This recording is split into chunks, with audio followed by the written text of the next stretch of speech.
అక్షరమే ఆయుధంగా, ప్రజలే బలంగా, నిజమే లక్ష్యంగా 15 ఏళ్లుగా ప్రజా సమస్యలను వెలుగులోకి తెస్తూ, ప్రజల గొంతుకగా నిలుస్తూ, నిజాన్ని నిర్భయంగా ప్రజల ముందుకు తీసుకువస్తున్న ఆదాబ్ హైదరాబాద్ తెలుగు దినపత్రిక 15వ వసంతంలోకి అడుగుపెడుతోంది.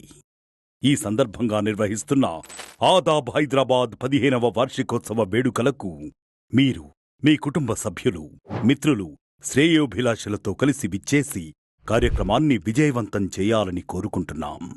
తేదీ 26 ఆగస్టు 2026 బుధవారం. సమయం ఉదయం 10 గంటలకు. వేదిక రవీంద్రభారతి, హైదరాబాద్. 15 ఏళ్ల అక్షర ప్రస్థానం. ఆదాబ్ హైదరాబాద్. మా అక్షరం అవినీతిపై అస్త్రం. ఆహ్వానించువారు సత్యం వీరమల్ల, చైర్మన్ మరియు మేనేజింగ్ డైరెక్టర్.